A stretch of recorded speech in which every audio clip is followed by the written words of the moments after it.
Hey folks, welcome to Hobbyshire. My name is Chris and today we are making treasure piles. Some of you might remember that a while ago I made Ancient Ruins Temple to be able to revive fallen units in my custom rules Warhammer games. But to do that you need to find treasure on the battlefield, and that's the purpose of these. They're just tiny little treasure piles that scatter across the battlefield. I got this idea from a video that I saw ages ago. Maybe it was on TikTok, I'm not sure. Maybe it was by a group of folks called Game Chamber. I'm not sure, it's been a few years now, but I hope I got that right, so shout out to them if I did, because it's a cool idea. It's been a while since my last video, and to be honest, I completely forgot about these and thought I had already made the video and uploaded them. What happened was that I made these beautiful little treasures, and the same day that I finished them, I became incredibly inspired to start another project. A massive project, bigger than anything I have ever made before. And I started this channel to help battle my depression and mental illness, so actually being so inspired about something, I immediately got to work on it and totally forgot about these. But here we are today. I'm going to show you how I made them, and then at the end of this video I want to talk to you about something that's big and happening in my life, and perhaps see if you folks could help me with that. But for now, let's make a good old cup of tea and get started. Skadoosh.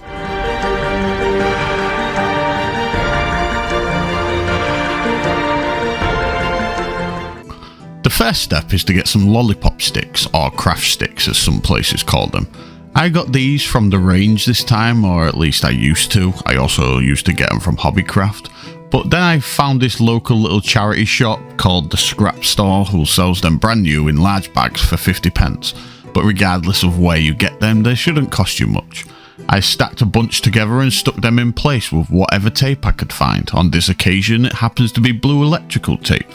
This is just because I plan to cut these sticks and I need a bunch, and it's a quick way to cut them all at once rather than one at a time. Use any small little saw that you have or can get, it doesn't really matter. I got mine from B&Q for a couple of pounds. You will also need a pencil and a ruler unless you are just going to wing it. I cut mine 2cm long. I'm wearing gloves by the way, because the last time I didn't, and I used this brand of super glue that I'm going to use for this. Wherever the glue touched my skin it left a nasty little burn.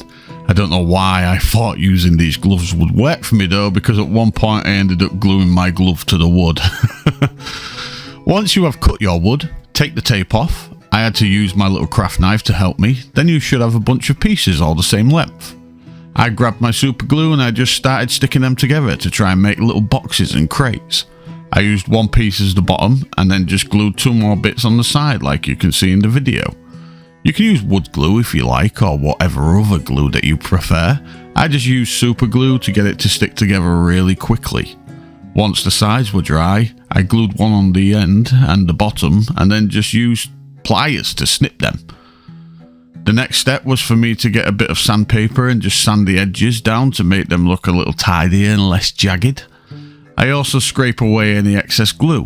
Like all my builds, I don't mind if they get a tad wonky and stuff, because I like my builds to look crooked, imperfect and hand built. And besides, if the error is too bad, I'll just cover it up with something further down the line.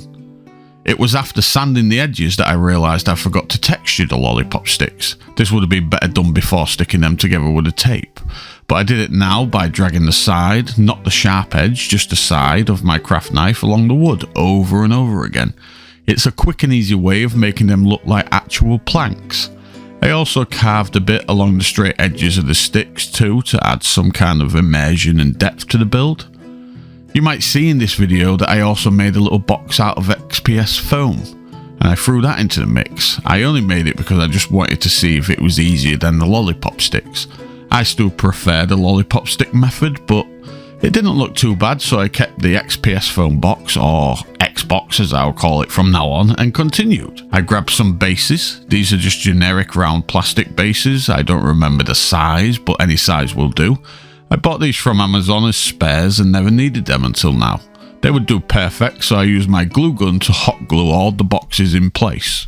For the ones that didn't have boxes, I wanted it to look like it had treasure piles on there, so I added some glue just to provide a bit of height. Those piles, when I realised after they dried, what I should have done is let them dry and harden, and then added another pile on top just to make them a little bit higher, but they still look great.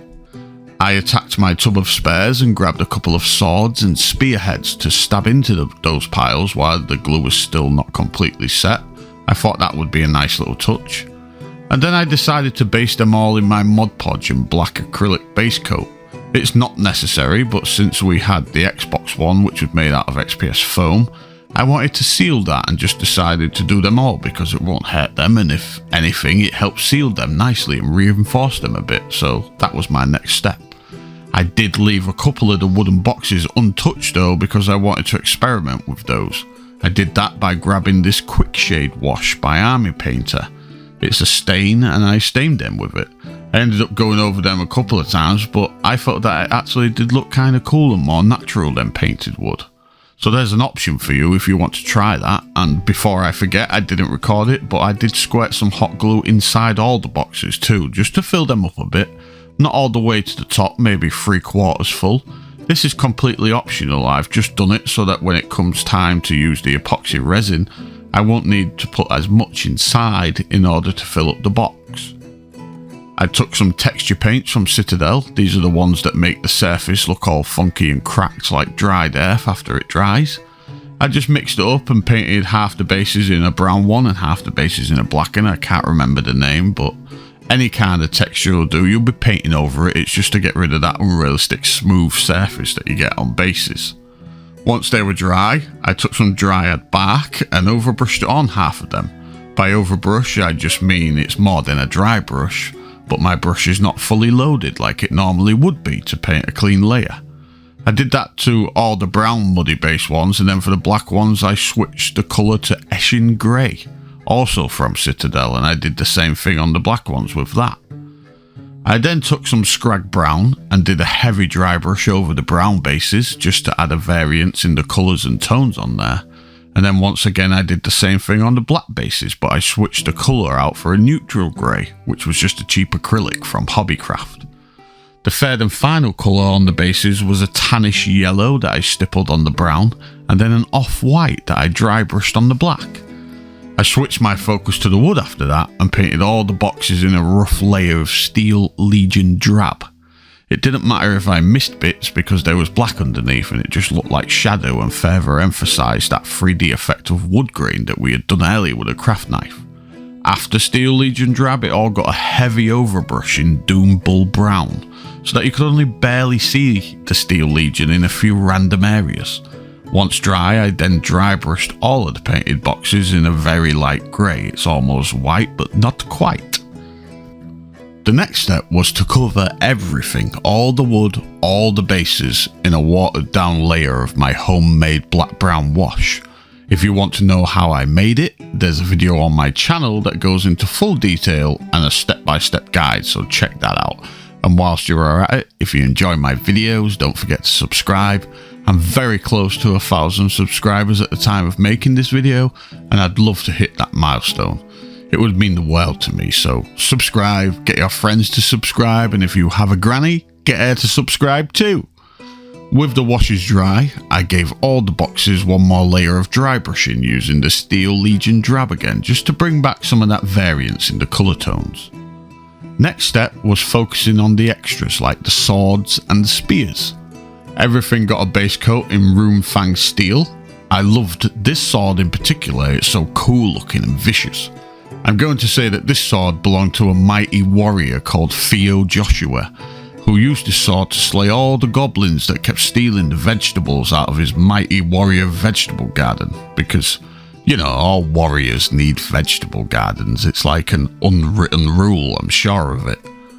After the base of Runefang, they got a wash of Basiliconamnam Ramalam, or whatever it's called. I can't even pronounce that madness. And then I finished it with a dry brush of Runefang steel again, just to bring back the glistening look to the edges. Now it was time for the fun part, making all the shiny loot and sparkly gold. Step 1 for this was spreading PVA all over those lumps of hot glue we did earlier, as well as inside all the boxes. And then I got a mix of different shades of gold glitter and mixed them in a cup before pouring them on.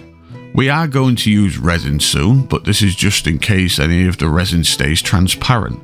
It shouldn't, but if it does and you can see through it, you'll see this gold layer underneath rather than the glue. And I'll know it's there, and more shiny gold hidden underneath just pleases me. The final step, as I just mentioned, is the resin pour. To accompany this, I have some tiny little nail art beads that look like tiny jewels. I also added some bigger and clumpier gold glitter to the cup. I also have some cool looking beads that I bought from Hobbycraft. You can just go into the store and buy a little cup and then fill the cup with whatever you like from the selection of all different types of beads and sequins. They look like all sorts of cool treasures and wonders, so they will be perfect. I spread them out on a baking tray because this is going to be messy. I think a baking tray is so useful. I don't use it for food, obviously. It is strictly for crafting, but this big old baking tray is one of my best tools. The lip on the side stops mess from spilling out onto my desk, and it also catches anything that I might spill from my build. If you don't use one, it's definitely worth getting one. I mean, sometimes when I can't be bothered to clean my palette, I'll use this as one to do my painting. It just works. For resin, I will be using the cheap epoxy resin that I use in most of my videos. I get this from Poundland for £1.50. And whilst it's no good for stuff that requires crystal clear transparency, as we found out in my water effects video, it is a great cheap alternative for stuff like this. I squirt it directly into the cup that has all the glitter, and then I give it a good mix with a lollipop stick. It will be thick and clumpy, but that is good, you want it clumpy. If anything, being honest, it wasn't clumpy enough for me and I wish I had had something to make it even more clumpier. Like even bigger gold glitter or some kind of, I don't know, clump. But it works. Once I mixed it enough, I just began shoveling it onto all the bases and into all the boxes to make it look like piles of gold. When it came to the boxes, I wanted them to look like they were literally overflowing with loot and spilling over all the sides, so I made sure to put a little extra in there. Whilst the resin was still wet, I began picking out random gems and beads and just dropping them all over, as well as sprinkling on them little nail art sequins that I showed you. There was no particular pattern, I just dropped them on and let them stay wherever they landed for the most part. It's now just about time for the montage, but stay tuned because after that I want to talk to you about this incredible quest that's coming up in my life and how you could possibly help me with it if you were willing and able to.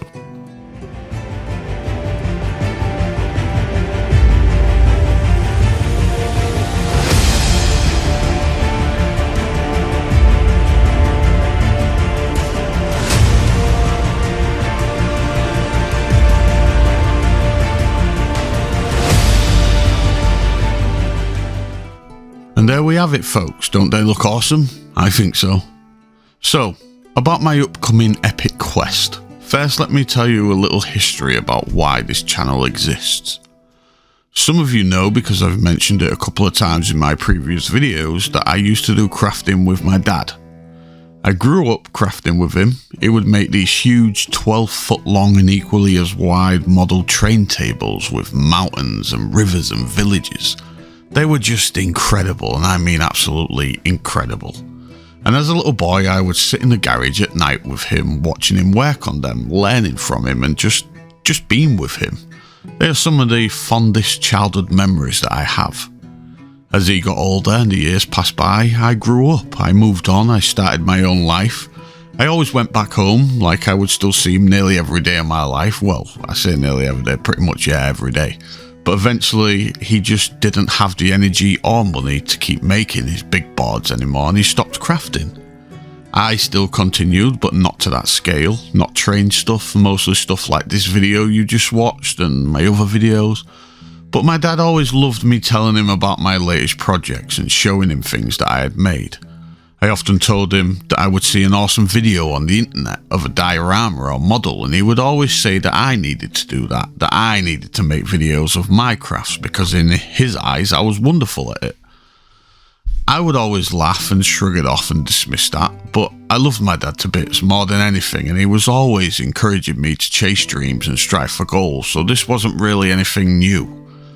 And then one night, last year in October, late at night, he called me. I was asleep at the time, and when I answered the phone, all I heard was my dad crying for help. I leapt out of bed, I raced round to his house, and there he was, lying on the floor, having a heart attack. The paramedics came, but they couldn't save him, and before I could even wrap my head around what was happening, my dad died in front of my eyes. I was destroyed by this. I'm 39 years old, and yet not a day had gone by in my whole life where I had not seen my dad. We were very close, best friends and comrades in life. When he died, I died too. The only difference was that I had to keep breathing after I died. I felt like there was nothing left for me in this life. I was just torn apart and ripped to pieces, and I spiraled into a deep, dark, suicidal depression. Time went on and I was struggling to find any reason to keep on living. Then one day, one of my dad's old army friends, because my dad was a sergeant major and acting captain in the British Army, and this was one of his old friends, well, he spoke to me and he said that my dad was always talking about me and how much he loved me, and that the last time he spoke to my dad mentioned hoping I would find the confidence to make my own internet videos. And so that's what I did. I started planning these videos, I started recording my craft, I started learning how to edit, and I made this channel. And I am in no way exaggerating when I say that this channel, and those of you who have and are supporting me, you saved my life. You pulled me back from the razor-thin suicidal edge that I was walking along. This channel and these videos gave me something to work towards and focus on. They distracted me from the darkness that was completely consuming me. And they saved me. There's no other way to put it. You guys saved me, so thank you, all of you. Anyway, this story isn't quite over. My dad had a bucket list. He not only loved crafting, but he loved exploring. And on his bucket list was to climb some mountains like Ben Nevis, the biggest mountain in the whole of UK, or to hike and camp along Hadrian's Wall, or to go to places that men rarely went, and to explore beautiful, dangerous and wild, exhilarating mountaintops like Mount Snowdon in Snowdonia. So I've decided that I'm going to do it. To honour the memory of my dad and to hopefully find closure for myself and a way out of this grief that still has a hold on me, I'm going to complete my dad's bucket list. It would take a few years to get through it all, because I'm not going to be like leaving on one big long adventure. I'll do a little bit at a time. And I'm going to start with my first hike this September by climbing to the top of this mountain that you can see on the video right now. This is Ben Nevis, the highest mountain in all of Scotland, England and Wales combined. It's huge, it's the king of mountains in the UK. And I'm going to the top of this beast so that I can put my hand on the peak and say, this is for you, Dad. You couldn't complete your bucket list, but I'm doing it for you, one mountain at a time. And this is where I need your help. I want to record these climbs and quests and share them with you. I'll still do my crafting videos and stuff, but it's just whenever I do one of these hikes, I'll share them with you on this channel too. I have absolutely no hiking or mountain experience and no equipment whatsoever. From the research that I have been doing, this equipment is very expensive. All the proper hiking clothing, the tents, the camping gear, it's all very expensive, and I'll be honest with you, I've been struggling to make a comeback since my dad's death because I put a lot of money into the funeral and the gravestone and stuff, and I'm drowning in debt, but I want to do this for my dad.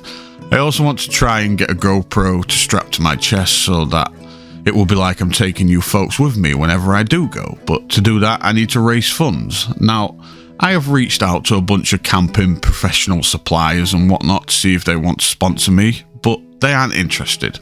So I've set up a GoFundMe, and I am asking any of you who are able, if you would be willing to donate to this awesome cause and dangerous but epic series of quests. I would really appreciate that. I don't like asking for donations. I always feel like I'm scum when I'm asking people for money, but I would really appreciate this. The link to the GoFundMe is in the description of this video, and anything, no matter how big or small, that you can donate will be greatly appreciated to help me go towards buying all the equipment that I need in order to not kill myself going up a mountain, and in order to be able to honour my dad and fulfill his bucket list.